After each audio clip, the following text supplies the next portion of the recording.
Hello everyone, welcome to the Elder Scrolls podcast, The New Companions. I am Jebro and I'm your host, and today I have with me two awesome guests. It's going to be Bert, Ferkins, and it's going to be the first time on the podcast for Casual Ranger. And I'm going to show you our awesome faces. You're going to be able to see them all. I've got two guests again this week because I feel like two guests and me is kind of the sweet spot. I'm enjoying this kind of combination of things. It's okay, your faces are on now. They can see your actual faces. Okay, Bert, hello, how are you doing? What do you do? I am Bert Ferkins. There went, oh God, my anxiety. Anywho. What? I'm a streamer. Dude, I have this couch cushion behind me and the dogs like knock it off all the time. It just gives me the worst anxiety that they're gonna jump up on it and hurt themselves. It's awful. Anywho, okay. I'm a streamer on Twitch, purveyor of ESO After Dark, late night. I stream ESO. You can check me out on Twitter at Bert Ferkins or twitch.tv/Bert Ferkins. Or all that jazz.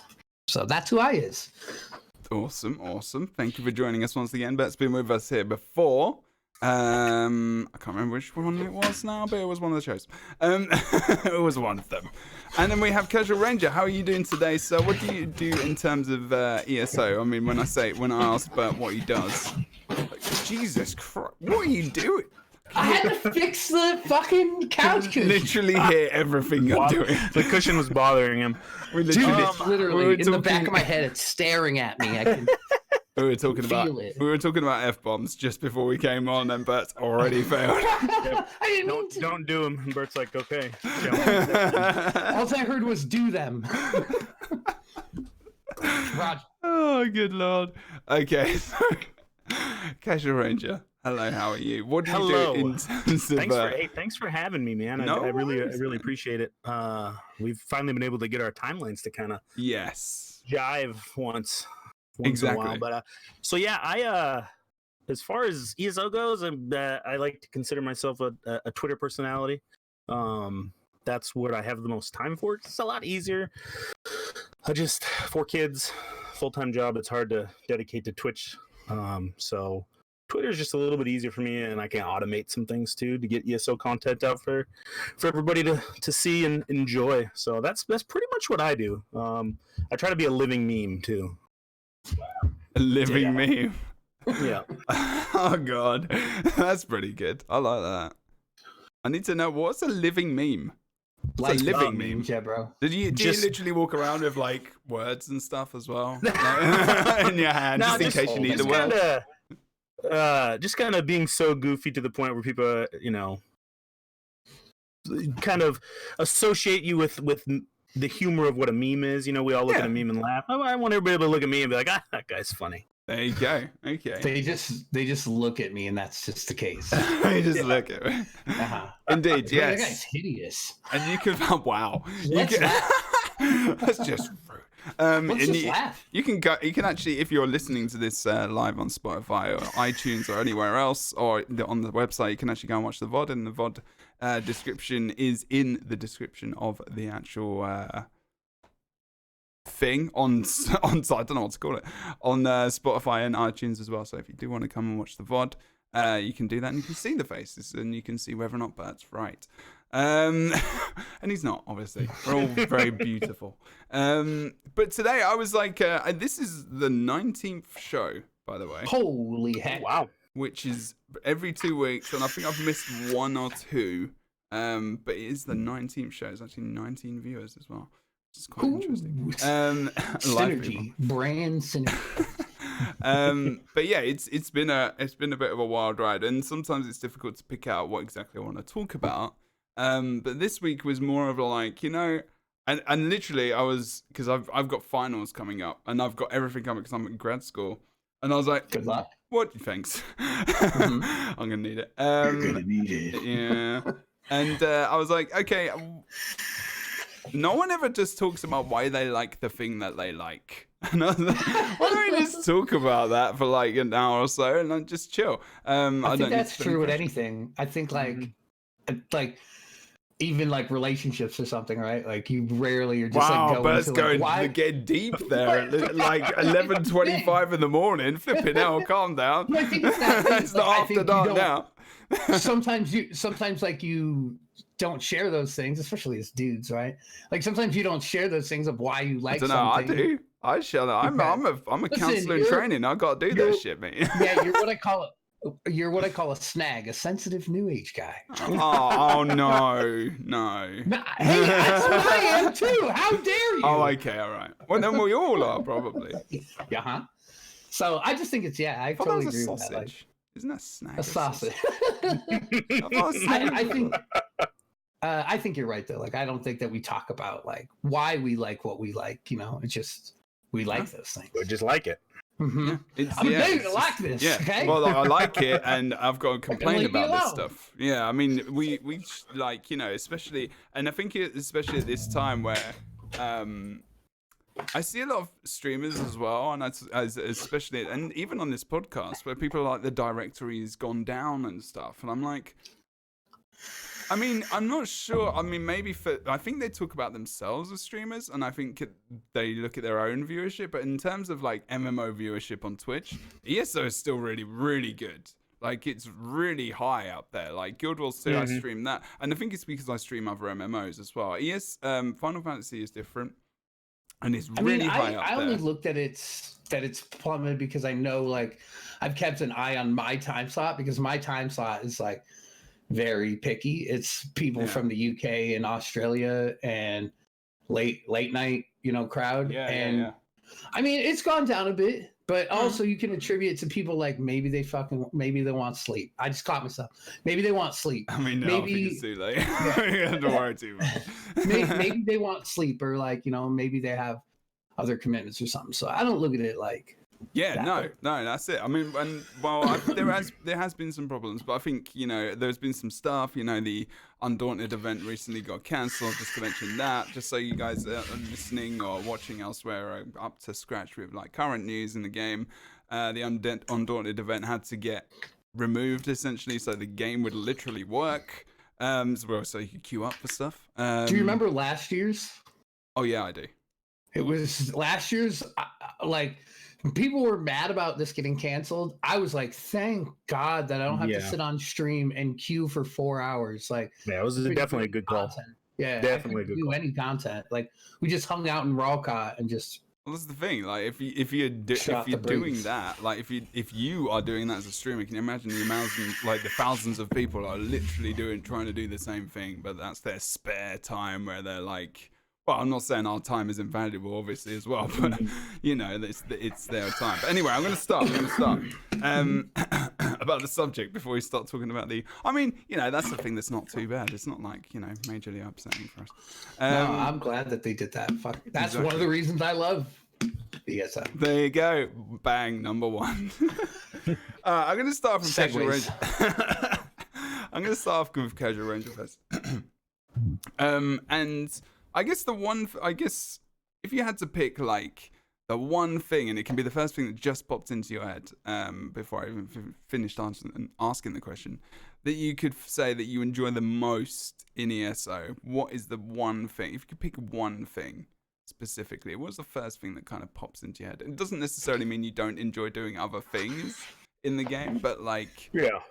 Just something like off the top of your head that pops in immediately. Just exploration, honestly. The world building that they've been able to do, because a lot of these locations in ESO, the previous Elder Scrolls games were very specific. Oblivion was Cyrodiil, Morrowind was obviously Morrowind, Skyrim, but a lot of the locations we see is the first time we're seeing them since Arena and Daggerfall.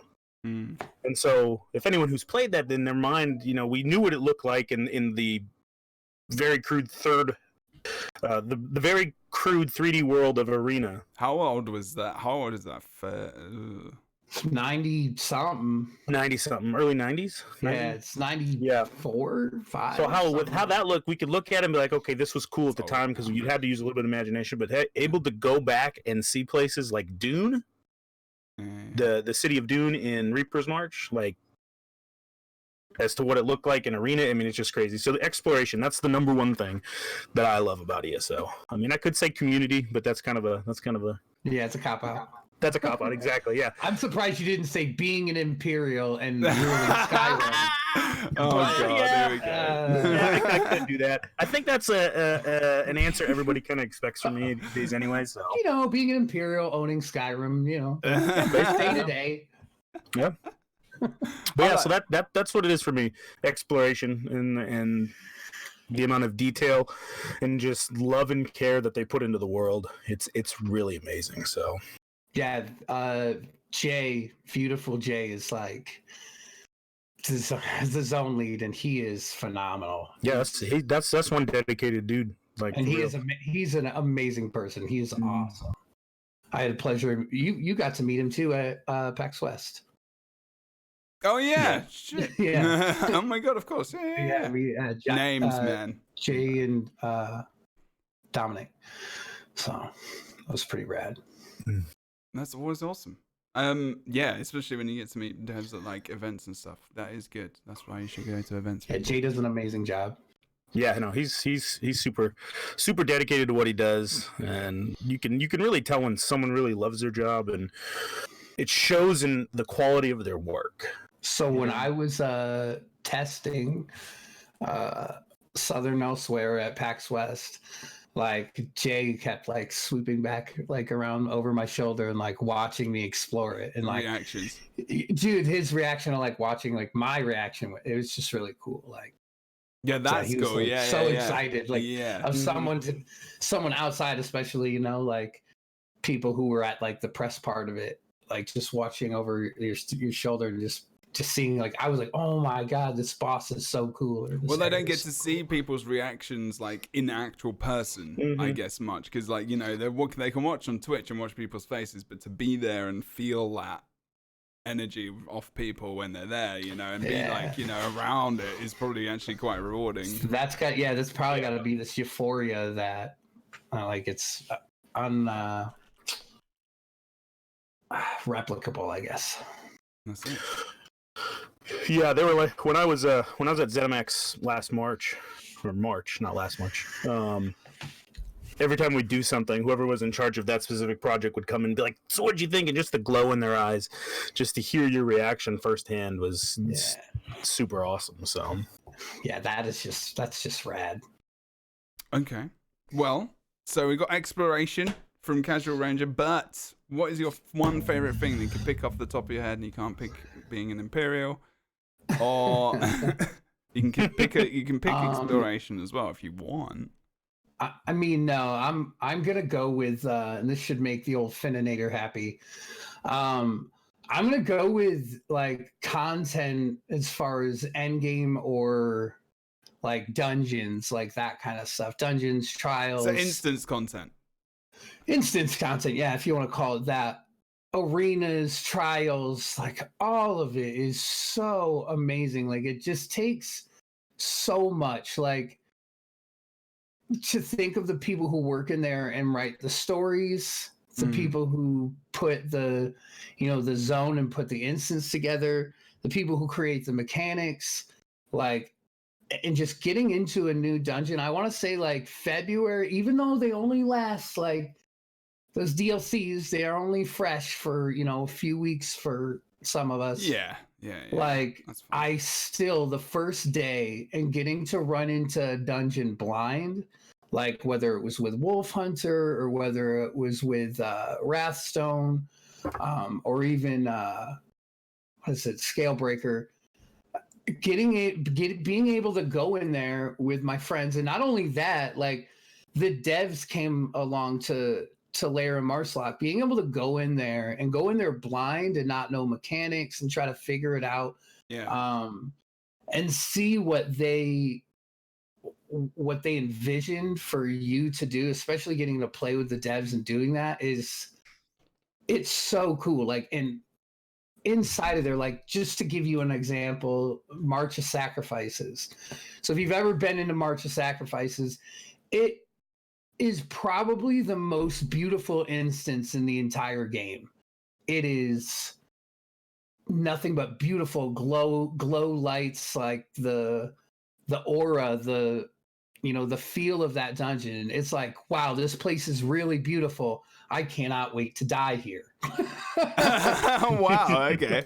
Are you right? Okay, you're talking about in the game, right? Good. Yeah. So it's like another example. You go to Depths of Malatar and you go down to that final boss room, and that place is gorgeous. Like the time that they put into that. And then not only the way the boss looks and the mechanics are super unique, and the glow and just the ambiance of the entire place. Like obviously we can look at other dungeons that are kind of drab and stuff like that, but I still love it. So I think at the end of the day, there's so many different like dungeons and trials and arena content is such an onion that it just has so many layers to why it's good that you can find yourself appreciating it for one reason or the other. Cool. Okay.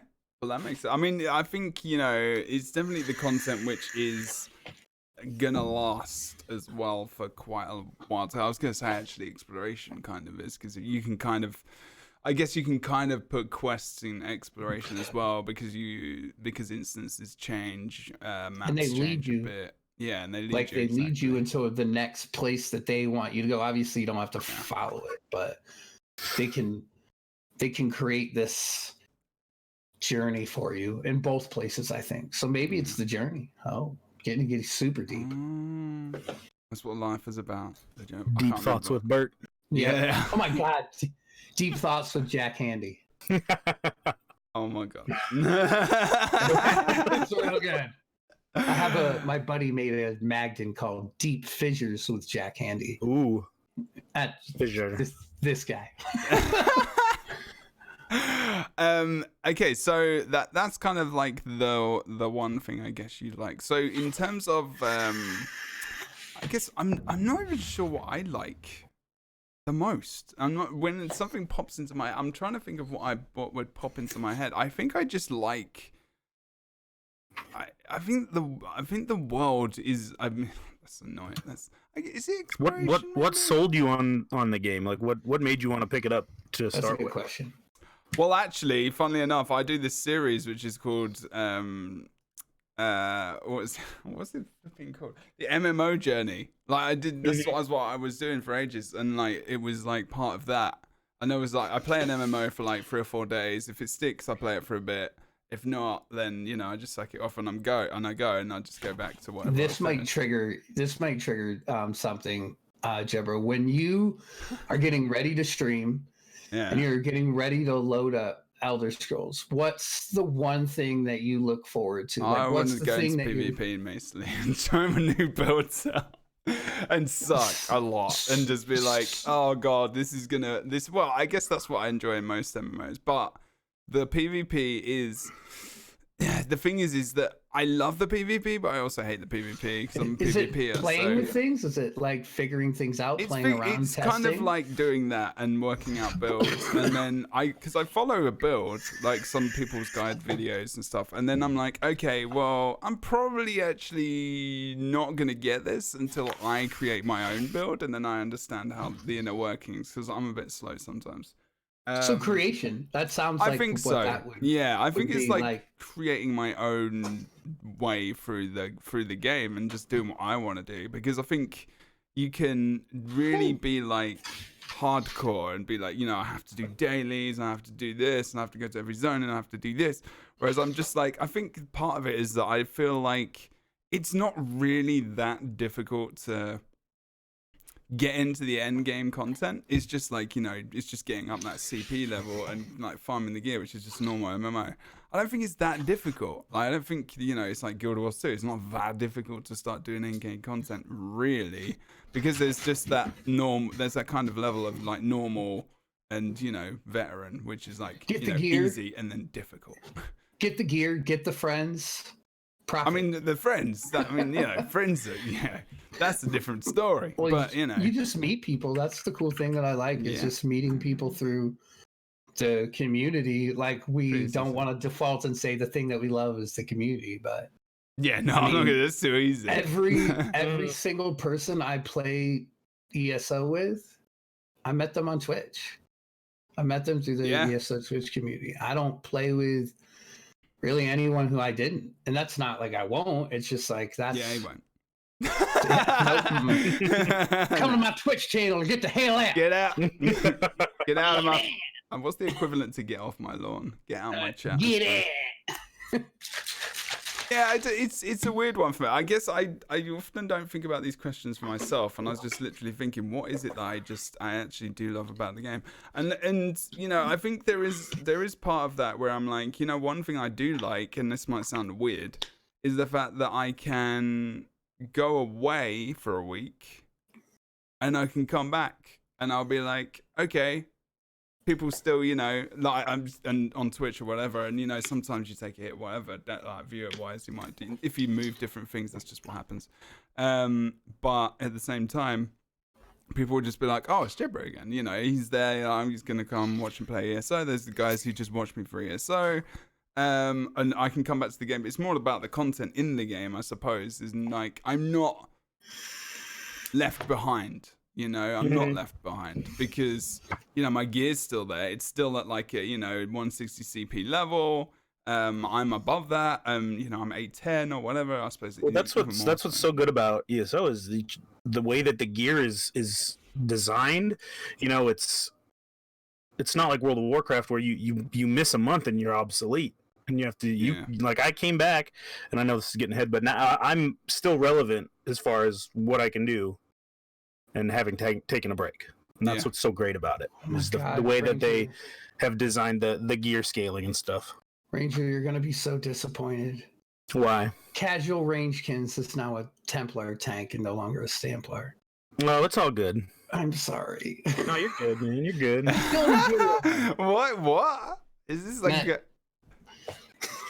I have a character. It's a Templar. It was a Stamplar. That like when we got our free name change, I was like, man, I really want to change this character's name. And he's a Stamplar, which Ranger plays, and he's Imperial, so I named him Casual Rangekins. Oh, that's so cute. Now he's no longer a Stamplar; he's a Templar tank. But I do have a Stamplar still. It's all good. But it's okay. It's still got the name, so that's. I legitimately won't. I was like, man, he'd be really good as a Nord, and I'm like, no. Solidarity. Can't do it. All my other tanks went to Nords except him.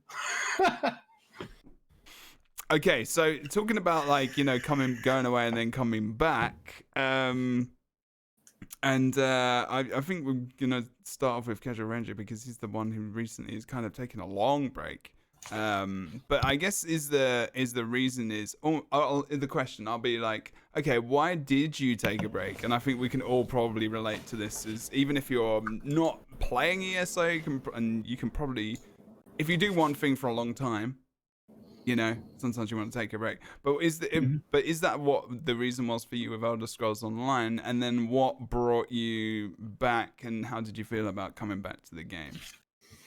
All right. Elder Scrolls Online, sorry everyone. Not just random game. Just any game. So I've been playing ESO, or I was at the time, straight since Thieves Guild. Every day, hours on end.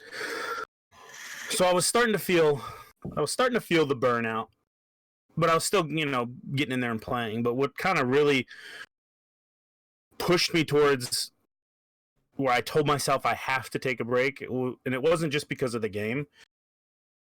So I got injured at work, which most people know. And most people who follow my Twitter know that I got injured at work. And last December, she's gonna be a year in December, my fourth child was born in December. So it was kind of a culmination of everything, you know, the totality of the circumstances. I got hurt at work pretty severely. Then the new baby, I was feeling the burnout, and I anxiety and everything was starting to pile up, and I was like, you know what, I need to take a break, not because I don't like ESO, I need to take a break from everything. So I basically, you know, my office went dark for a couple months. Like I didn't play games, none of that stuff. So my main reason was kind of a couple outside factors, but on top of it, I knew that from past experiences, and I'll use World of Warcraft for example. Mm. I played myself out of World of Warcraft. Like, it's to the point where I can't even look at it because I played it so much since launch, religiously from launch to Legion, to the point where that's the reason why I don't enjoy that game, is because I played it too much, and I didn't want to do that with ESO. So I just read the signs, and then on top of everything else, it sucks that I did it when I did it, because I had just gotten back from ZeniMax and just gotten so invested in the Elsewhere launch and everything, and I was like, this is the worst time to do it, but I got to do it for my mental health and so that I can come back and still enjoy the game, which this past weekend has been completely amazing. But that's the reason why I took a break. And as far as what brought me back, I think it was I didn't want to have a whole lot of stuff that I needed to catch up on. Because I hadn't even started Elsewhere yet, despite having played it back in March. And then with Scalebreaker and Dragonhold, I was like, there's a lot of good story ahead of me that I haven't even scratched the surface with. And so, I just got Red Dead 2. I've been playing 76, but I was like, you know what? They weren't doing it for me. It wasn't scratching that itch, if you will. It wasn't getting me where ESO always gets me whenever I play it. And so I just was like, you know what, now's the best time to do it. Why not? Because I was gonna wait till after the holidays, but I was getting that want to pick it up and that want to play it. But to take the easy route out and use this as a cop out, the community, honestly, I miss the community so you much. Can say that. There's nothing wrong with saying that's that. we're not. It's definitely not a cop out. Yeah. I miss being in the streams. I miss I miss everybody. I miss all my friends. Miss you guys. So we missed you too, man. Yeah. Oh, that's Thanks, true. Man. It's Appreciate true. that. We did indeed. Like looking at the tweets and the stuff like that, and like I think and you should go and if you're on Twitter and you're listening to this or watching this, you should definitely go and follow him on Twitter because there's a lot of he tweets a lot about the game. It's about the game. Like, real helpful too. Little videos, little helpful snippets of information. Like, have you seen this place? Like cool little videos, like talking about the stuff on the store. Like the little what the flipping hell is that pig thing called? The guild. The Bristleback War Pig. The Bristleback War Pig. There you go. And gives you 5 inventory slots if you buy it across all your characters. It's amazing. See, I didn't even know that. You didn't know? Yeah. Okay. So if you buy the Bristleback War Pig, it increases your inventory slots by 5 across all your characters. Yeah. You don't have to have it slotted. Yeah, it doesn't. It's a passive for your inventory. You don't even have to have it as an active pet. It struck a lot of chords with people. People were kind of upset about it. But 5 slots. That's pay to win. It's pay to win. Did people really say that was pay to win? 5 slots. Dude, if you fart crooked, people call it pay to win. The thing is in MMOs, I guess, like it's really like it's always player versus inventory. It's like that's what my game is about. That's what my MMO experience real is. end game boss, dude. It's the inventory. Load screen boss, but inventory's right there. Well, yeah, for ESO, it's load screen. That's true. Loading screens online. Okay, but you came back and primarily something you missed was like the creating other things and the community and obviously the game and your friends and the community on Twitch and everything else. And again, if you're listening to this and I would encourage you to join people's streams, my stream, Bert's stream, but anyone's stream on Twitch. We've had tons of guests on here and it is a good place to be. It's a good directory, I mean it's the best. There isn't really that many people. Like if there was, I can't think of one streamer that is honestly just a dick. If I'm honest, where I'm just like, oh god, they're online. Whereas I can, I'm just being honest. It's not like I'm just genuine as hell. I don't care. But there's no one really like, I'm like, someone might not have a good time in their stream probably. If they are, they quickly realize that the directory is not for them and they find themselves their way out. Exactly. Mm-hmm. That's what I've noticed. Because they realize, okay, that type of behavior may work in game A, but it doesn't work here. Yeah. I mean, they can be that way in game if they want, but they're not going to be joining many people. Exactly. Like, I mean, I know Cyrodiil can get trash talking and stuff and PvP, but that's just what it is. That's the essence of the game. Yeah, it's a nature It's like sports, dude. Like, exactly. Sports are cool, but people are gonna talk shit. Like, it's just gonna happen. You just get because at the end of the day, you're competing. Like, and then when competition's over, I know there's a lot of people that fight for AD, that fight for DC, and they're friends at the end of everything, but they hate each other in there. So it's like, and that's part of the competition. True competitor. It's what it is. Okay, cool. But have you ever gone away from the game and then come back, and like what brought you back, or is it that you has that ever happened to you? So not like since I've been on PC, I haven't really left per se.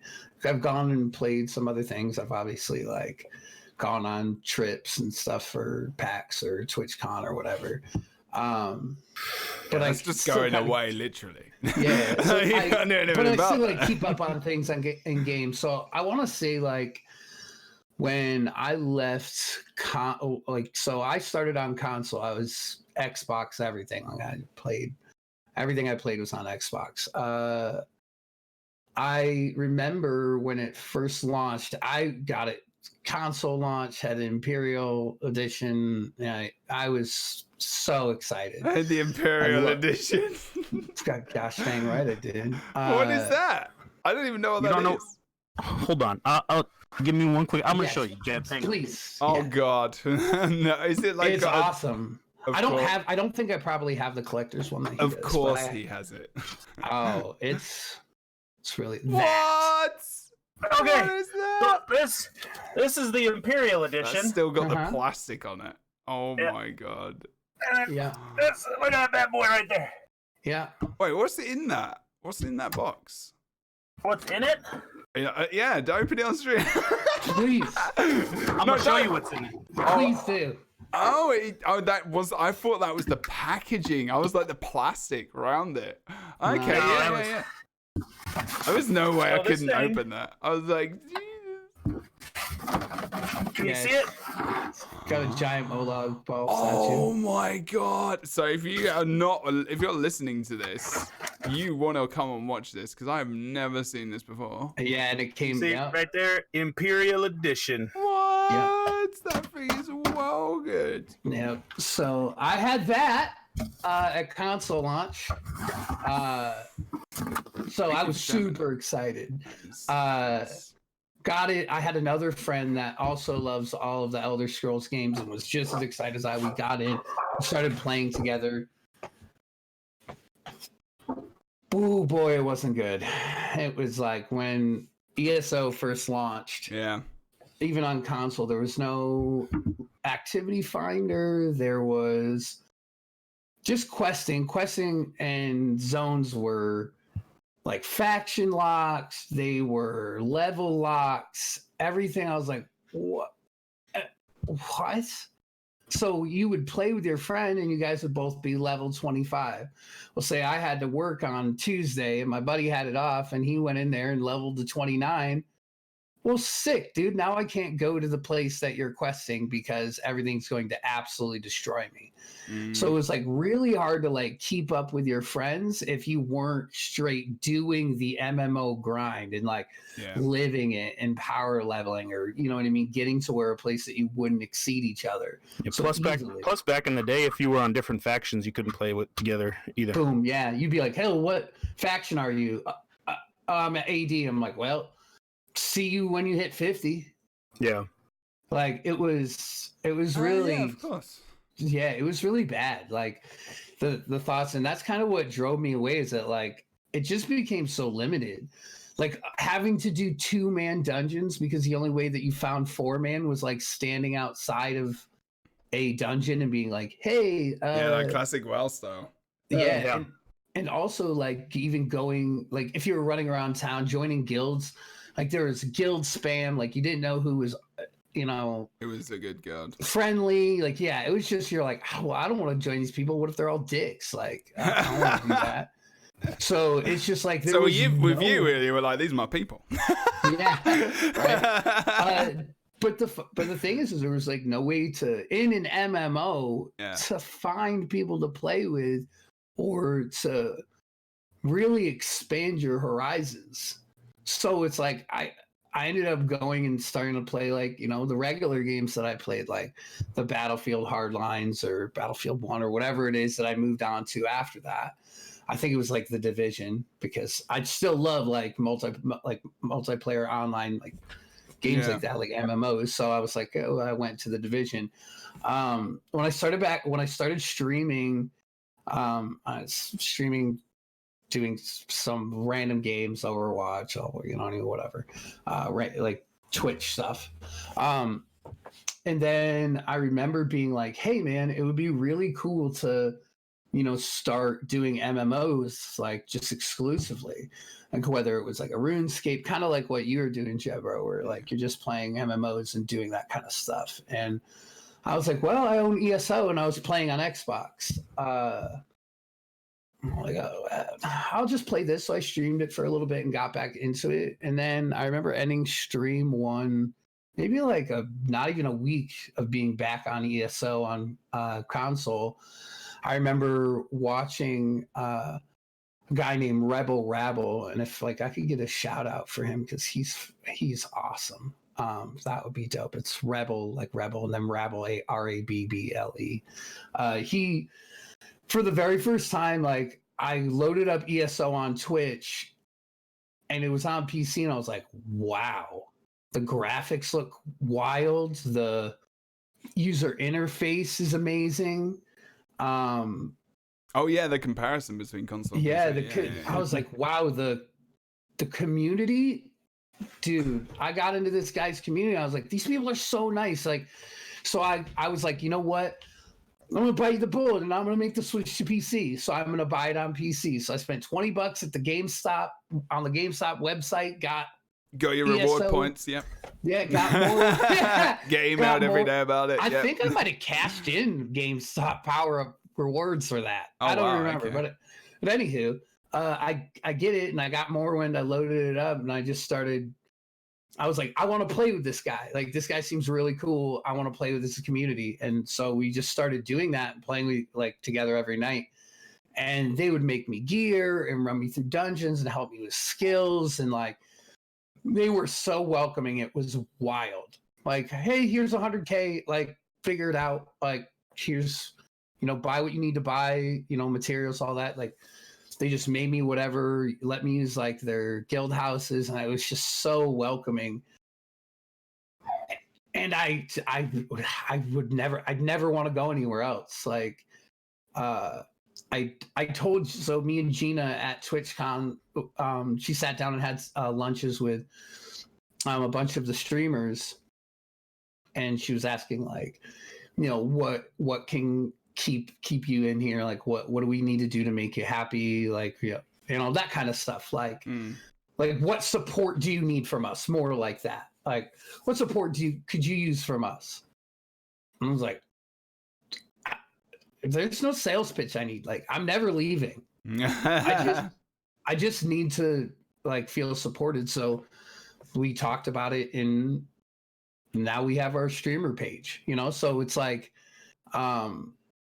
the community is what I love, and that keeps me here. But like what brought me back was the community, was my love for Elder Scrolls. And then what kept me was, I was like, oh my gosh, this community is mind-boggling. Like, it doesn't make sense. Communities in video games don't do that.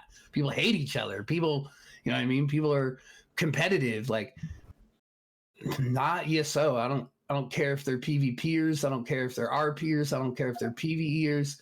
If they find an opportunity to be able to help another person, for the most part, I'd say about 80% of the community will give you the shirt off their back and craft themselves a new one.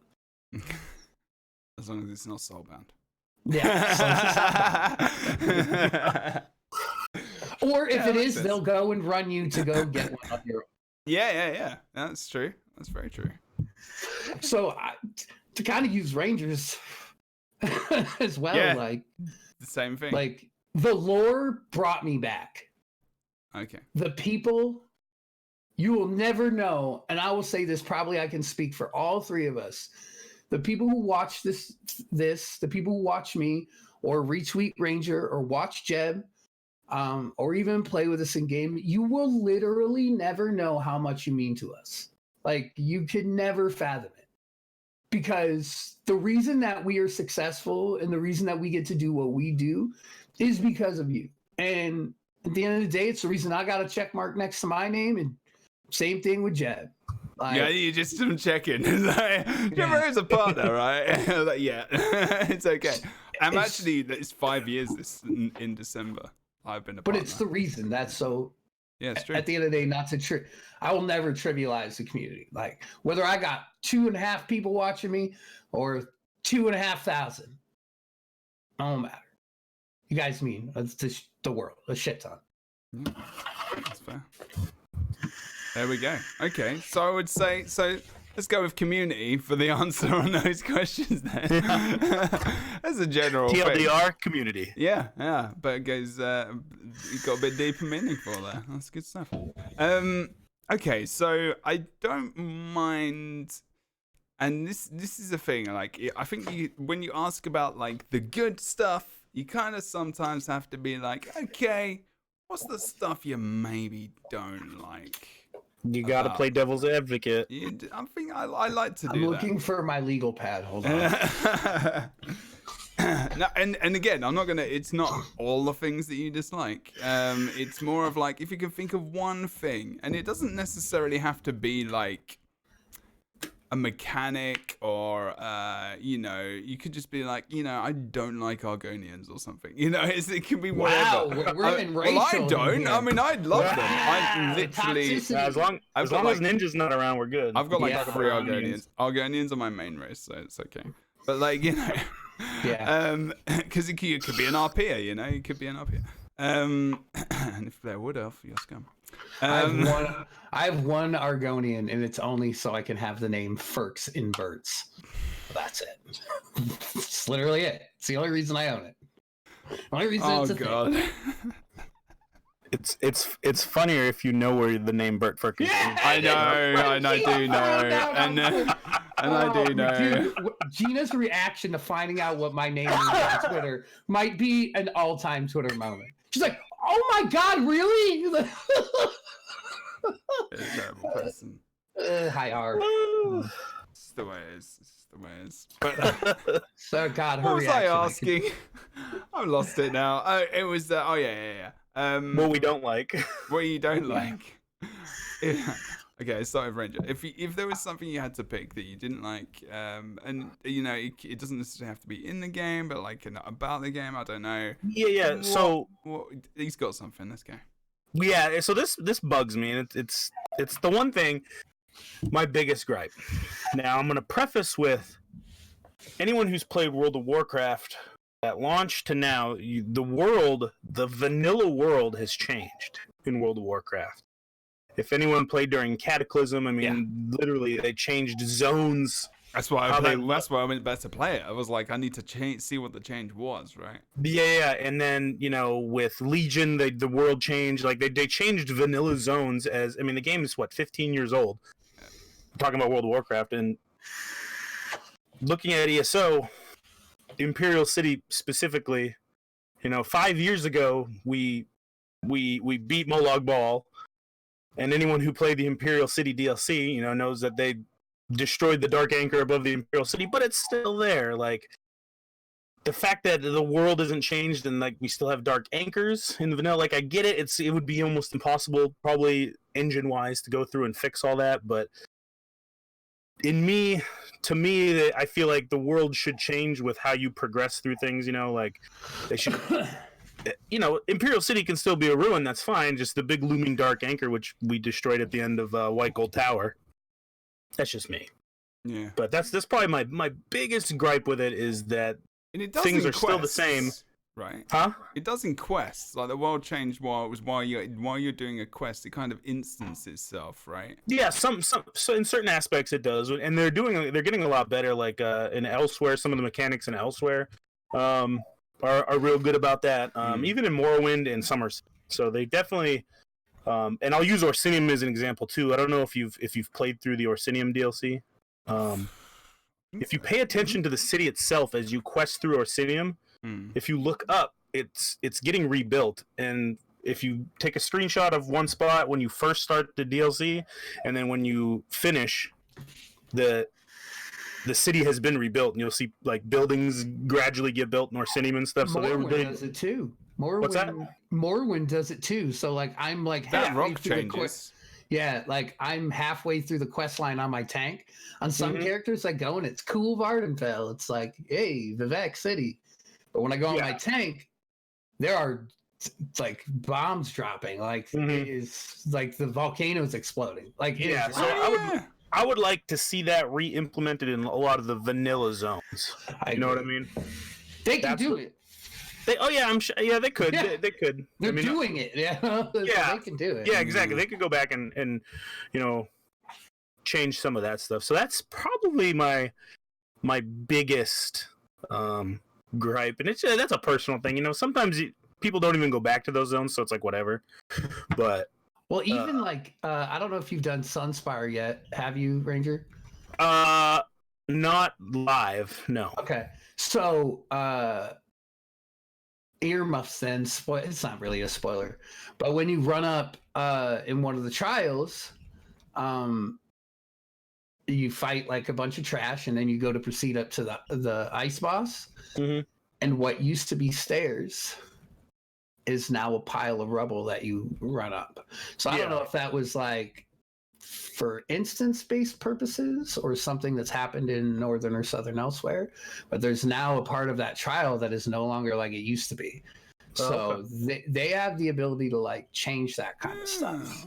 So that's because of the recent like DLC. Wait, what since Southern Elsewhere came out, the left side of the stairs, and I haven't really paid attention to the right side because we don't go up that way. We usually just jump down. The left side of the stairs, at least, is no longer stairs. It's rubble. You run up a big giant rubble pile up into the top platform. So that's a thing. So I agree with you, Ranger. Like I would like to see like that, like the changing of as you go through questing would be really cool. Okay, that's fair. There you go. That was a thing to pick up. I think I think it's difficult because it's the only live event in the game which has been there since launch. The game is a living, breathing organism. Like it just is. Like the way you interact with a lot of things to you in game is just a living, breathing organism, and to have that like constant, it kind of feels like my immersion. Well, I mean, that's it. As you progress through it, it's difficult. But I know what you mean. It's there isn't a lot of the world changing, like big impactful things, which would be cool. That do occur. It's like some of the quests and like versus some of the more like some of the smaller stuff that you might not notice, and it might be cool to have that kind of stuff happen. Like this is what I would do, in my opinion. I would, if once you progress past the main storyline, like have an instance to where you now fight dragons in Deshaun. Yeah, that'd be great. Like implement the phasing aspects, like get rid of the dolmens, and like you just said, have it be dragons while we play through, the season of the dragon. You know what I mean? And then you could have the dragons in the base game as well, but just like have an instance where you've got like the actual dolmens. Like once you've completed the main storyline, there's no more dark anchors. Just live. Those are replaced by an instance of and plus here's the deal. Then at that point, it would give you incentive to do the main storyline. Because how many people what's the incentive to do it? 11 skill points and like a die? Yeah. There's no incentive. It's not like Molag really Ball drops like I like it. But it's not like Molag Ball drops like but you gotta remember for the person who's like into lore and into story, they're gonna do that. They're gonna get the skill points, right? They're gonna go through the storyline. But if you're on like your 5th, 6th character, what's the incentive? Like, if you gave me something that would be really good in PvE or PvP that dropped from killing Molag Bal, everybody would go and do it. Mm-hmm. And then on top of that, everyone would now at that point be instanced into dragons. So it's like giving you an incentive to go and kill Molag Bal to then get to that instance. It would almost be like having a starter. It would fix the Alakir Dolmen shenanigans. Get rid of all that stuff. Yeah, which are just basically crash computer. Oradon too. It's wild. Yeah. In those two places, rip frames, dude. Rip them wide open. Mm. This is true. Mm-hmm. I was just like, I thought you said Molag Bald. No, I said Molag's balls. Well, Molag Bald exists. Here's the thing. He's a legend. I love like Molag Bal and all that. That whole storyline was probably my favorite. I think I don't know why. Like I don't know. Like it's still like one of my favorite. I just really like that character, the voiceover. I still love when I go to zones. And I just there's a dolmen. I'm literally gonna go and do it. Him? Yeah, I just love it because it's just so dark and it's so I don't know. It's really cool. And he has Elder Scrolls Online is a lot like that. And Guild Wars 2, I was really missing that darker element. There's a couple of some of the end zones have like undead and stuff, which is cool. It's been very colorful and bright and everything else. They're actually I definitely look at Molag Bal as like the primeval, like like the devil. All the other bosses have been like, you're an evil guy, but you're not like Molag Bal evil. Yeah. I think the only other boss I'm like that with is like Samaja, and Samaja is like the big baddie. Mm-hmm. She is the reason things are not well in Somerset. I really enjoy Samaja. And the trial fight of Samaja is one of my absolute favorites. Like the mechanics. So that she's probably the only one. I agree with you. He's the big baddie. She's probably the only one that's second to him. Okay, that sparked off a nice little bit of conversation. Well, I don't know who you can talk about as well, chat. Like what your favorite thing is that you know. So my thing that I don't like, to kind of leapfrog and piggyback off of my previous point, is Finn. Go on. You just don't like Finn. you got to say that. You got to say I don't actually like people. Finn, now, if people don't know who Finn is, Michael Finnegan. Quick explanation about who he is. Michael Finnegan is the creator of the content that murders you, and he loves it. He's the harvester of your salty tears. Yeah, I always ask Rich and Gina, you're supposed to have a great HMO plan because Finn's psychiatry bill has to be through the roof. Whoever he's seeing, that has to be a great HMO. Anywho, but in all seriousness, like a lot of the limitations that really bothered me are more. It's more about like the constant updating.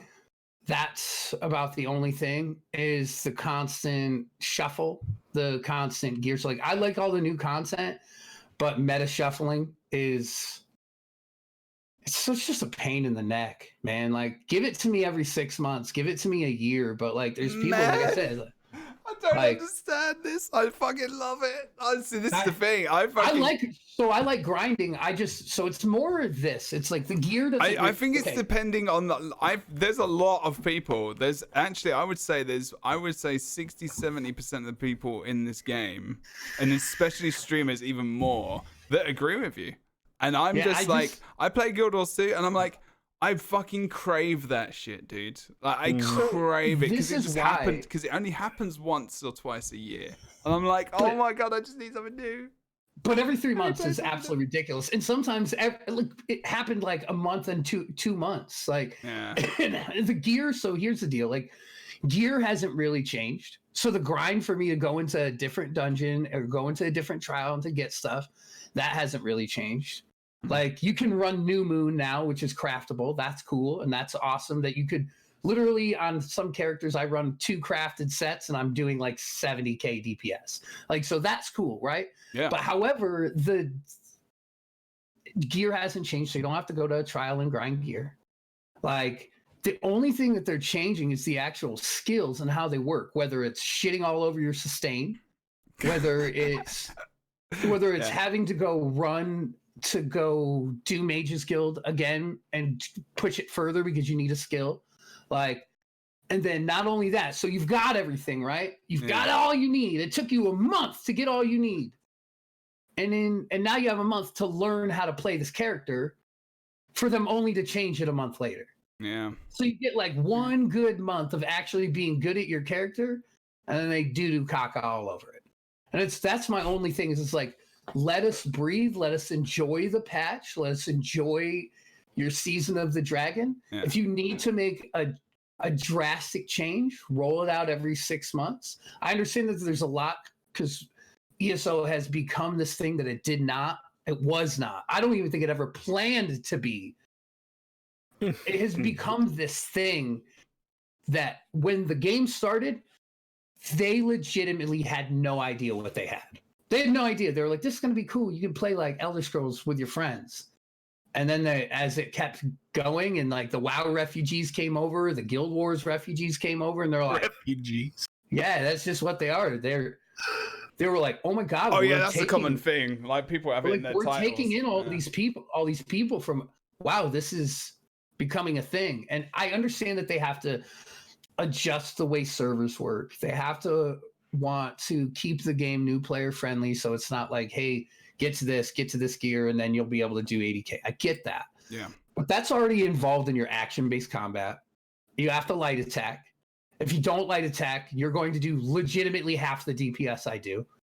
If you don't have a certain skill, like there's so many intricacies that I think that a lot of the times that the way the developers look at it is this linear thing. Like everyone's doing 80K DPS. We need to lower it.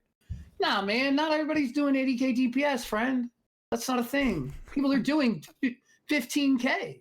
Yeah. And so it's like having that constant switch. And then those people who are in my community, the people who do 10, 15K, the new players that I like to welcome in, the people who are maybe not at where I'm at, and they like to watch, the end game content I do so they can maybe get there. Now those people are like, well, I was almost there, and now you've put me back to where I was. And how do I get there? I think it just creates this thing of like people become, the grind's cool, but I think people become lost. But I also think they become burnt out. So if you were to ask me, like, it's probably the constant changes. I love the updates. I love the new content. Please don't get me wrong. I love the skill lines. I love the new class. Like, that's awesome. But shit doesn't need to change holistically every 3 months. It's not as serious. Yeah, it doesn't need to change as drastic as it does sometimes. I mean, but the introduction, I mean, on top of, we're getting content every 3 months. I mean, but every 6 months, every 3 months, we're getting new gear sets. And that kind of tips the balance, so a change is needed. So if they could, look at what gear sets they're releasing and say, okay, is it going to have a drastic change to where we'd have to tweak the combat a hell of a lot, or can we tweak this set before we release it so we don't have to do such a drastic change to combat overall? But I think we can all agree that for the most part, since Reliquin and until New Moon, all the gear that they've put out is shit. I mean, a lot of it is pretty lackluster. It's PvP, or it's maybe stuff that you can use as a crutch until you get. But until New Moon, Alkalite, that new set is craftable. Mm-hmm. Before that came out, Stam characters are running Reliquin and AY. Mm-hmm. Mag characters were wearing Mothers. I guess with the release of Elsewhere, False God's Devotion and Loki. So let's go with those. But for a full year, they were putting out these dungeons that basically had shit gear in it. And the only gear piece that I can think of that came out during that time was like Bright Throat's Boast, good in PvP, and Blood Moon, good in PvP as a werewolf. Those are the only two sets, and they were, put towards PvP. So I think that they do that, but there's a lot of things that they put out, and they're like, I don't know if they just have like a randomizer that they're like, this is what this gear will have. Here you guys go. That's what the set's gonna be. I mean, they've got they're not gonna. It seems like they just put a lot of useless stuff out. So I mean, put it out, and then that's what I mean. The major updates where they're dropping False Gods and Loki, and they're dropping Reliquin and Sororia. Those things, yes, I get that, but that's a year apart. Since they've added like real good gear that's actually end game gear. So it's like, if you can give me 6 months before you have to start tweaking things, and then you're like preparing to put out this set that might be, by the time that set comes out, if you updated it at 6 months, when 6 months comes out and that set is now this way, I'm like, oh shit, that made sense why they nerfed that, because now this set buffs it. And I think a lot of it this year came from just the shift in the combat team in general. I know that to be correct. Yeah, so that's why this year has kind of been pretty hectic too. Kind of everything else aside, that new person, new idea. You know what I'm saying? Brian's done with the old bullshit. He just is, and that's. Well, they're changing. Another reason is they are, at the moment specifically, I don't know if it was like this before last year, because I don't remember it being that consistent, is the fact that they are changing everything from like the ground up, which I don't think they didn't do that last year. I think, so this is how I think it went. I think like Morrowind's cool. They brought a bunch of people in with Morrowind, and then I think they dropped Somerset, and Somerset was the breath of life that they needed. Like, the trial was a bit easier, right? And then on normal, it was easier to get the good end game gear that you need. Like the light attack, the jewelry crafting, like Sigic portals, the storyline, Razumdar, like just Somerset was an epic that I don't think that they knew they wrote. And then when it hit, and they were like, snap. Oops. Like, I think that they knew what they had coming, but I don't think that they knew what the impact of it would be. Where they added Reliquin and Sororia, and DPS and light attacking was a thing. Weaving, DPS started going through the roof, and they were like, whoa. People can now shield themselves with these crazy shields and now do this kind of DPS. Now it's like we have to like look at things again. So shield nerf came, right? Because content was becoming easier because they made you be able to shield yourself and do way more damage. So I still hear you, Ranger. Yeah, we hear you. Oh, he can't hear us. Oh, okay. Alright, let's tell him actually. Let me control the wooers. Sorry, guys.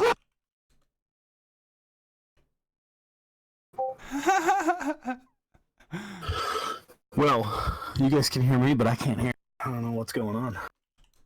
Okay, let me think. Did the Bluetooth come back on?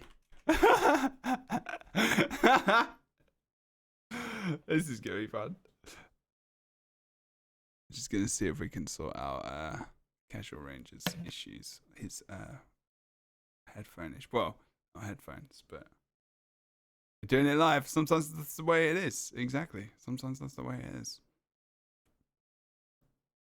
I think I can't hear Bert either now. I'm muted because I'm a fucking idiot. Okay.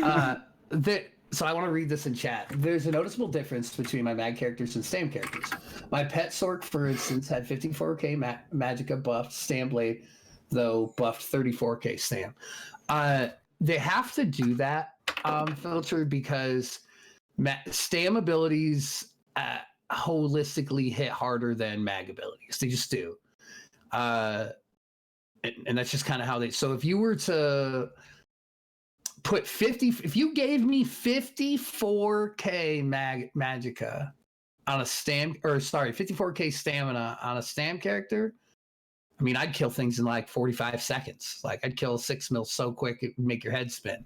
Just because the way that they built everything, it stacks. Like your max stam or max mag stack to your abilities. Mag needs that a bit more love than stam, but it's not. You don't need 54k. Let's put it that way. Like you run 38k. I like how this conversation just went into the Bert Ferkins balanced match. I just wanted to read that comment in chat because that's pretty important. Yeah, that's fair. That's fair. I think, and that's the thing, isn't it? And I think we just proved maybe in one question how you can talk about something which kind of, you know, we don't kind of agree with, or can be in that kind of is a big deal, but then again the reasons we're still playing the game are so like important and good and everything else. So it's like, you know, we can, do you know what I mean? Like the bad stuff is always like, it's easier to talk about because the good stuff is just there, and that's why we do it. So it's like we take it for granted, but I guess you're still a customer, you're still, you know, you still want, you know, you're still playing the game. You still want it to. And I like that to kind of like elaborate on why we love stuff, right? Of an ESO. I think the ability to, like you said you like to take someone's build and then make it your own. Yeah. I like that, especially this patch, which I think a lot of us in the streaming community, the ESO community in general, were really worried about the patch. I'll tell you this, as a person who's probably tested days and days and days of DPS and parsing and humping dummies till my fingers basically fall off. Things the dummy fingers? See, the old dummy humping. 2 dudes humping a dummy 5 feet away. Anywho, so I think I miss Vine, by the way. I think really though, I mean, who misses I do. Vine? Oh my god, do I miss Vine? I mean, I miss the melon stuff, but I miss Andy Milanakis on Vine. Yeah, okay. Anywho, I like that. Like you can take what you have, and in this build, like you can read what somebody else is doing, and then I'll go and test it, and I'll be like, okay, well they have degen on here, right? This skill, I'll test it the way they have it. You're like, but what if I put this in here? And this patch is really cool because you could like throw something else in there and be running this instead of this. You're roughly hitting the same amount of numbers. So it gives a little bit more skill versatility. Like if you look at my front bar on my Warden, both of them, they're all animal abilities. It's really cool. And my DK has, I think 5 out of 6 slots are all DK abilities. Like, and you can swap those in for, we remember how we were talking how weapon skill lines last time I was on. Weapon skill lines were so important on Stam, and they were huge. Yeah. It's not a thing anymore, man. It's now I'm using Stone Fist instead of rending slashes. Now I'm using bugs instead of rending slashes. This is the thing, but like if they hadn't have done the changes as much as they had, you might not have that until next year. That's why that's like my biggest problem. But you can't also look at it in hindsight. Now you're like 2020. Yeah, right. That's the thing. Yeah. In hindsight, you can't look at it. But had they not given it to me in next year, and I was still doing the damage that I was doing on my Stammed In or my Stam DK or Stam Sork, whatever, that I was doing 2 patches ago. I mean, you don't know what you got if you don't ever get it. Like, so I would probably be as content. And if they were like, hey, next year we're going to drop this thing and it's going to suck, but you all will figure it out, I'd be like, well, hey, at least I got a year out of my Stammed In after. Can you imagine if they did that? Can you imagine if they did that? They were just like, hey, in our blog post, hey guys, this is going to suck. But however, you're really going to enjoy it later. Yeah, it's going to be fine. All right. I'm gonna push you down the stairs, but don't worry, You'll be able to pop your shoulder in and out, and it'll be really cool. Parlor trick. Don't worry, you'll get something cool out of it. Exactly. Okay then. Well, let's go back to what we enjoyed the most, and because I'm gonna we're just gonna do almost some kind of almost quick fire, like why do you like this thing? What is your favorite thing? So if you had to pick a dungeon, Casual Ranger, and I don't know, I'm assuming you do dungeons. Oh yeah. Favorite dungeon. So I haven't done Dragonhold yet because I'm doing the Elsewhere story first. Can I take you? Can I take you through it? Can I be your tank? Yeah, you can. Absolutely. I mean, not Dragonhold, Scalebreaker. I mean, but yeah, yes, you can. Yeah, so I haven't done Scalebreaker yet because I'm going to do Elsewhere story first. Then I'm going to do the 2 dungeons from Scalebreaker because I like to sit and listen to the quests and stuff. So I'm doing everything linear now, and since I'm almost done with Elsewhere. You have to, yeah. But so everything from Wrathstone and back, I would have to say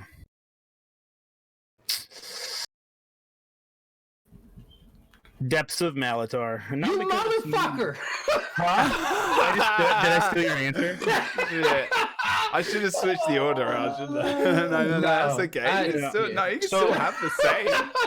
So Depths of Malatar is my favorite. I mean, just because of the heavy Imperial theme, especially at the beginning of the dungeon. You guys are so fucking because of the Imperial theme. Dude, that's not why I like it, but me and Randy are very. That's why I like it. You know, I'm not big into like, oh, these are good mechanics, even though the mechanics are obviously have been getting better as compared to vanilla dungeons and past dungeon DLCs. The mechanics are getting more intuitive, and engaging and fun. Now, if I were, that's just based on, because it's a heavy Imperial theme.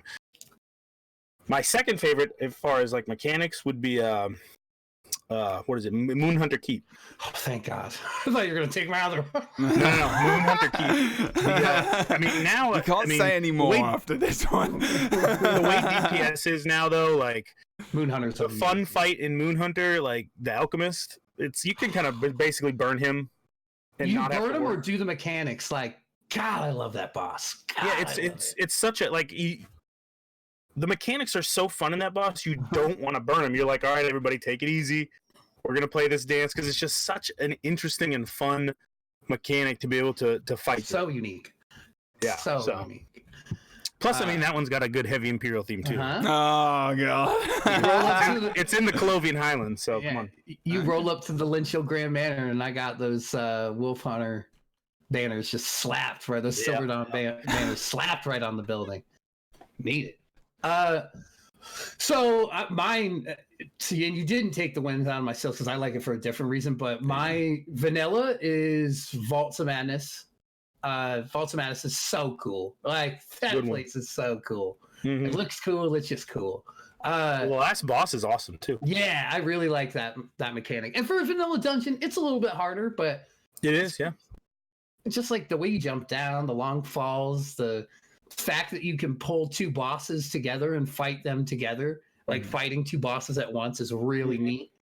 But Depths of Malatar, and I have like my top 5 is constantly changing, but Depths is gorgeous. It's the same reason that before Depths came out, March of Sacrifices was my favorite. It's beautiful. The mechanics are cool. The scenery is cool. The story behind it's cool. The only thing I hate about Depths of Malatar, which I brought this stuff up to Finn, was the copy boss. What's his name? King Narlamore. That ex-wife, more like ex-life. That joke. And he says it like 10 times. I was like, how bad did that guy hate saying that line? He's all, he hated it. Yeah. But yeah, those are probably my 2 favorites. And then Moonhunter is number 2, and March of Sacrifice is probably number 3. I'm trying to New stuff is really good, though, too. I hate March of Sacrifices. Oh, I love it. I'm trying to think of what my favorite is. I kind of like...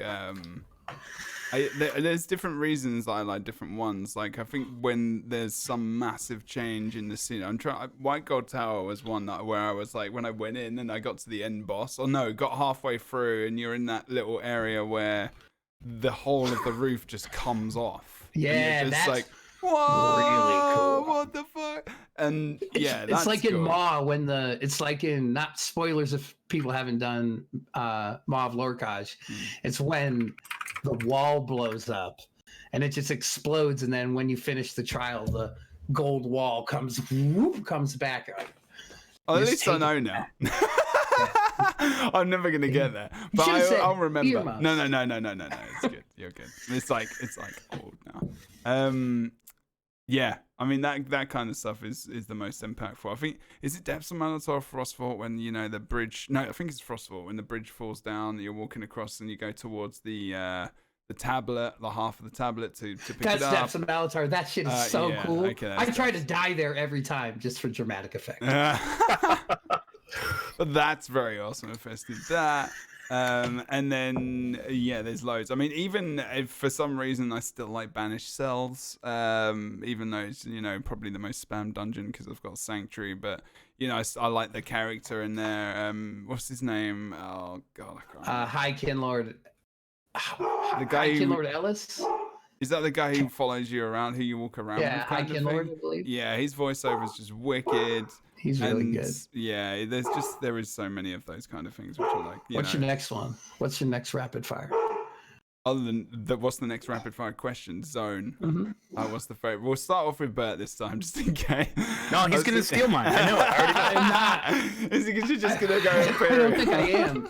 You think I'm gonna say the Gold Coast, don't you? I would. Yeah. No, it's honestly not. Although I love that place, I really am disappointed in Gold Coast because there's not a lot of stuff to do, and that seems unfair.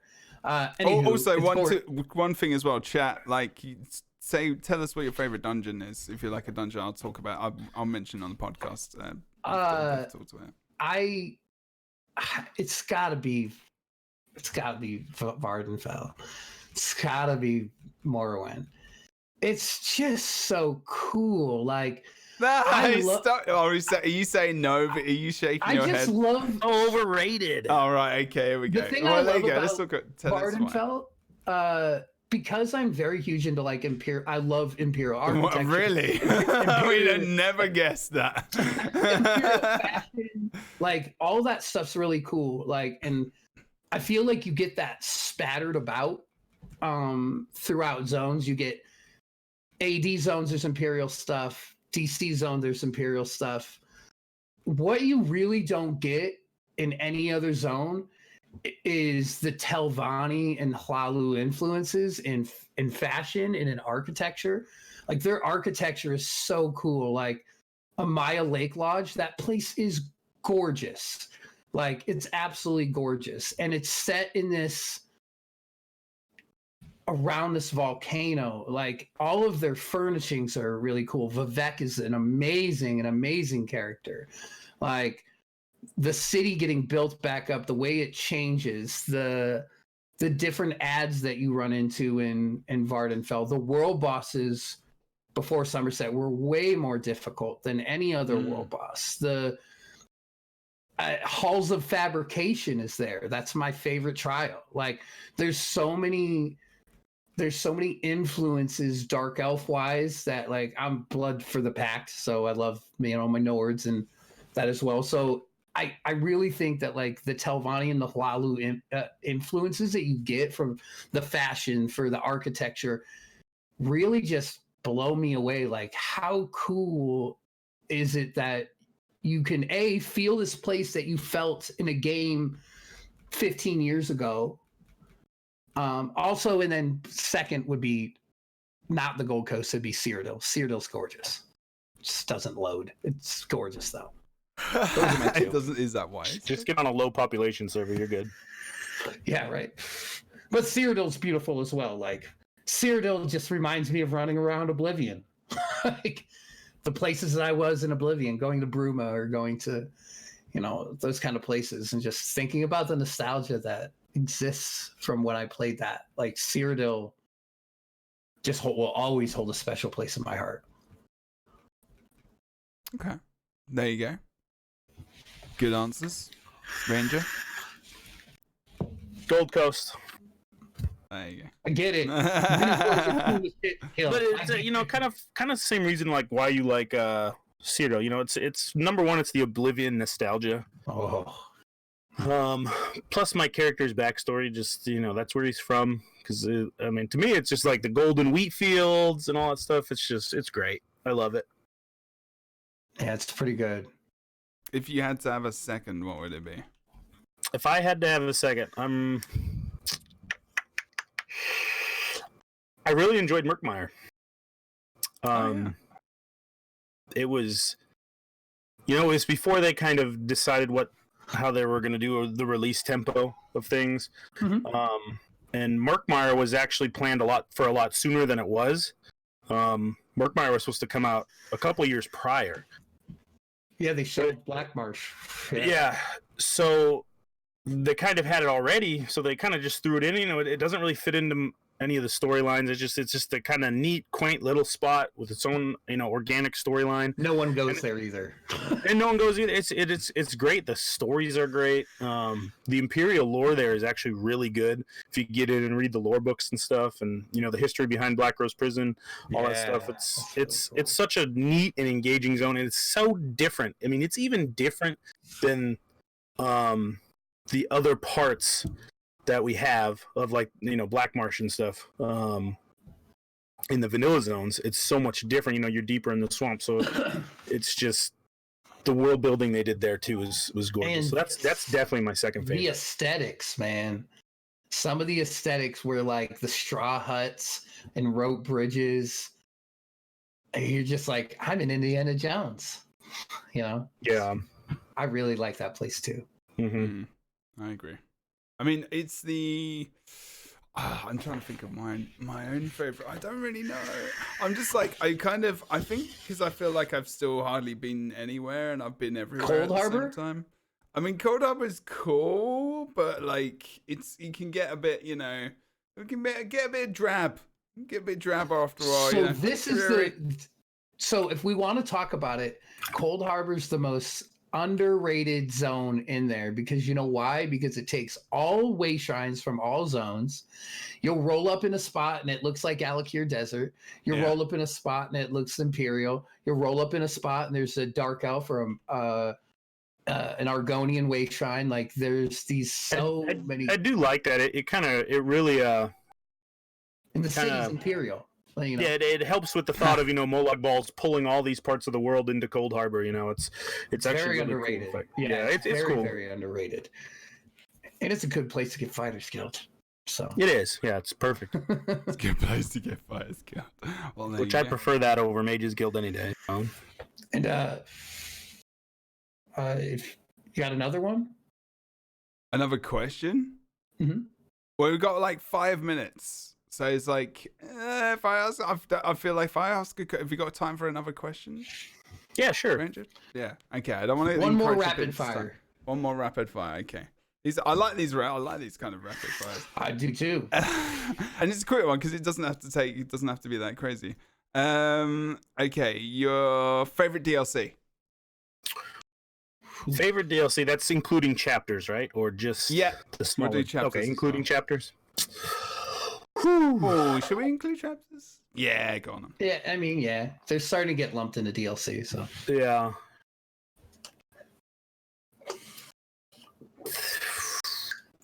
Thieves Guild, probably. Okay. That's where you came about. Yeah, that's when I came in, was at Thieves Guild, and it's when I started playing, I played everything. Like I did the main quest and all vanilla stuff first, and then I played what DLCs were already released in order. So I played Imperial City, it's got small PvE. There's quests. There's a PvE element to it, and you can quest through it and get a good hunk of story out of it. But I did everything in order.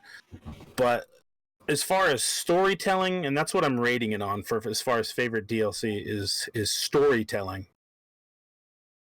And what tugs at my heartstrings the most, and honestly, and I'm not going to spoil for anyone who's never done Thieves Guild, but the story in Thieves Guild, if you haven't done it, you got to do it. It choked me up several times, especially at the end, the culmination of it. It's not just, hey, you're a sneaky thief, go steal stuff. There's actually like a real deep emotional story that's attached to it, and it's really good. That's why I like that one for sure. Murkmire is a very close second, and Elsewhere is turning out to be pretty amazing. Yeah, I was gonna say you might change your mind as you go. Yeah, through the I think DLCs. once I finish with Northern Elsewhere, which I should be wrapping that up here within the next couple days, it's about to edge Thieves Guild out because I'm already blown away by it. So fair, but it's very hard to pick favorite DLC. So I do dungeons. I love Murkmire because Black Rose Prison is probably my favorite content to run. It's so good. I need to do that on Vet. Vet Black Rose Prison is. If you guys love it, take me. I'll heal it. Or whatever. If you're down or whatever, I need to do and then that you'll never want to heal again. I want to challenge on healing, spent, man. completed. I love it's a good challenge for sure. It's really hard. I love it, man. As hard as it is, it's the camaraderie that you build in that place of getting, because you're all just so vulnerable. You're just getting your ass kicked and no one's better than each other. You have to rely on your team. It's so hard. Like I can't survive, 5 minutes like by myself like I can in a dungeon. So Murkmire's pretty cool because that dropped. But I'd probably say my favorite is probably Morrowind. It's where I came into the game. It's where I started learning everything, finding world bosses, and learning about the game. It's definitely Morrowind. Cool. And I'll end with mine. I think Morrowind is my second. I think I just other than the latest one, because the latest DLC is just, I'm not gonna spoil it, obviously. Recency bias, man. But recency, that was just that story. The bonus story was just You talking about Southern Elsewhere? What? Yeah. I'm not gonna say anything else, but don't spoil it for me. I'm not. Don't worry. I'm it is just just make sure you do it in order. Yes. I was told I need to do definitely. I guess doing Scalebreaker unlocks additional content. In as long as you do it all in order, you're fine. Yeah, I think it unlocks. So doing that. Okay. But you let me know, Ranger. Just slide up in the DMs and let me know what day you have free, because you have a more packed schedule than I have, and I'll take you through Scalebreaker. Yeah, I'll hit you up in the DM. Like I said, I'll be done with Elsewhere here in the next day or two, and then we'll have a blast in Scalebreaker. It's amazing. It's so good. I'm excited. I like Clockwork. I like the Clockwork. Oh yeah, that's really good. Yes, I like the story. Clockwork City, overrated. Yeah, Voss is also Morrowind overrated. The Tribunal is overrated. More specifically, Sotha is the most overrated character. I'm sorry, I had to say it. I gotta say it. There's such a huge fanboy fan base surrounding Sotha. It drives me insane. It drives me absolutely. What does he do? What does he do? Not much. What does he do? That's why he's cool. I guess. I don't know. It's just I'm Abner Tharn all day, guys. Sotha is awesome. I love Abner. I love Abner Tharn. I do as well. Yeah, that's true. I actually think he's really good. His voice actor is. I think I'm a little bit biased about that as well. I love that guy. It's just all the English accents everywhere, and I don't know. Ooh, I got one real quick. Favorite character. Favorite NPC. Real quick. Heavily Sharp Arrow from Orsinium DLC. All right, you, Jeb. Oh God, I don't know. Tell me yours first. I've got to think. Ah! So I don't pick the same one. Yeah, I'd probably say my favorite NPC is a boss, and it's probably the Assembly General. An asshole. Yeah, that's why I like it. It's fun. He's fun. It's really, his mechanics are really cool, and they kind of bring them back in Frostfall, and that's really neat to me too. Like you said, Sotha like overrated, but his creations are so fun to fight. They're so cool. So it could be Sotha, but I'd probably go, if I had to, Assembly General. I think mine is Merlag Ball. I think he will be my favorite vestige. Well, there you go. I like it. No one said Cadwell. No one said good. Oh, he's good. Yeah, okay, no. Cadwell's good. Is it Cadwell? I think I don't know, because it's John Cleese. I think he was immediately like in the beta. When I think he was the main reason I played the beta for as long as I did. Because the combat was just fucked. It was just bad. I felt like I was hating paper. I couldn't play it. It wasn't the combat itself, it was the connections. Like now when you hit something, like it's probably the best MMO in terms of like actually feeling a connection to the enemy that you're actually tagging. I'm really surprised that Cadwell's like everyone's favorite. Yeah, I mean none of us immediately thought of Cadwell. That's true. I mean I thought about it. he's good, but I don't like him better than the assembly. Everly Sharp Arrow is just such a well done character in Orsinium.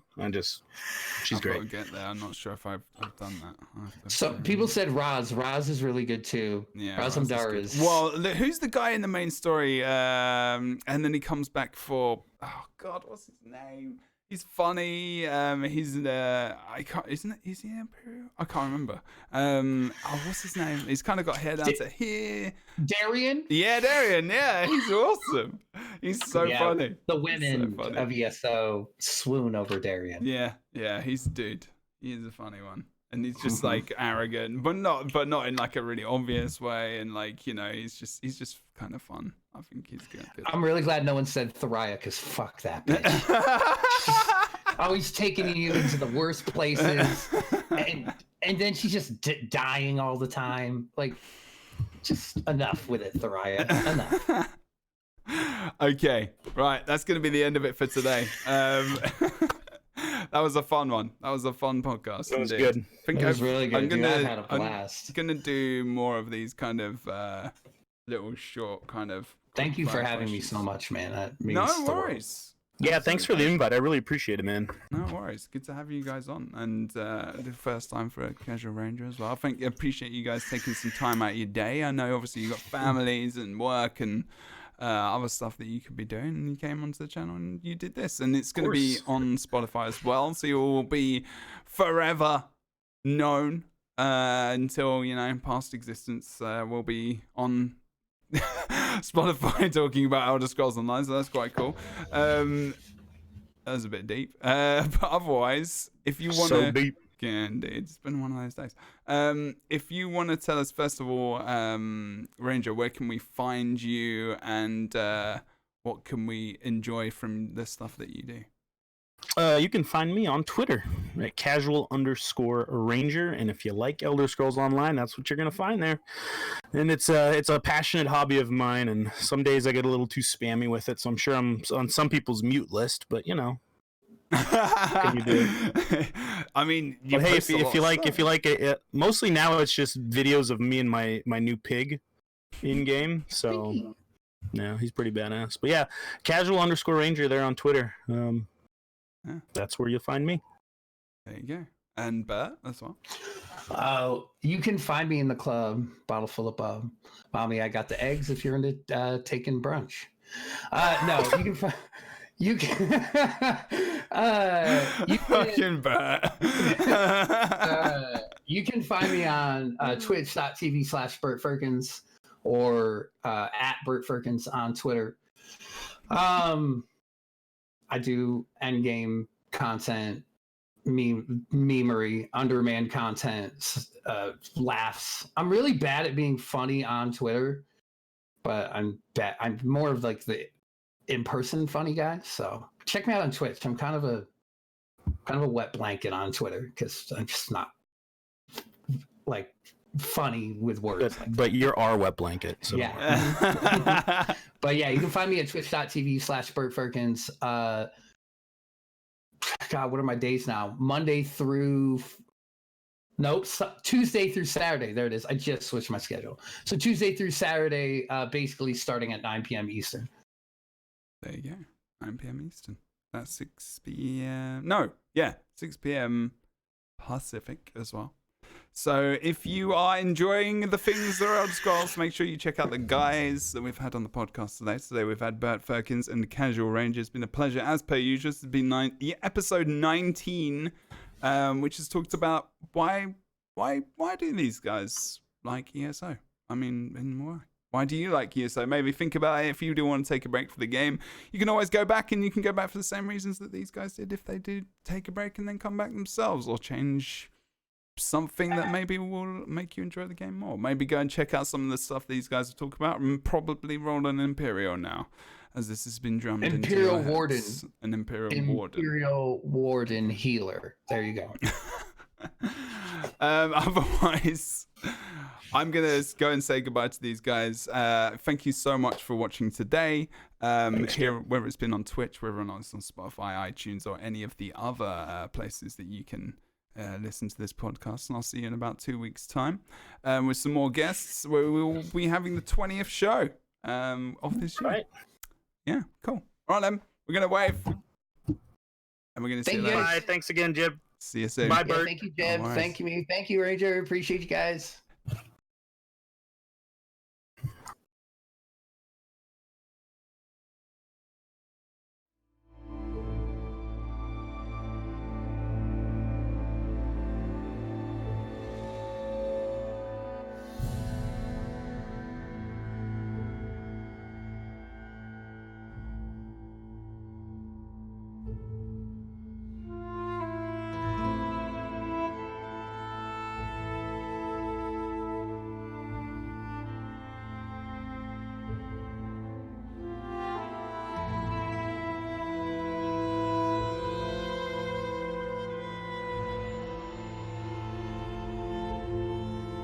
Okay.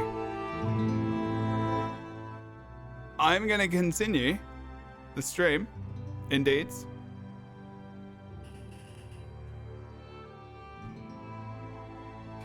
How's everyone doing?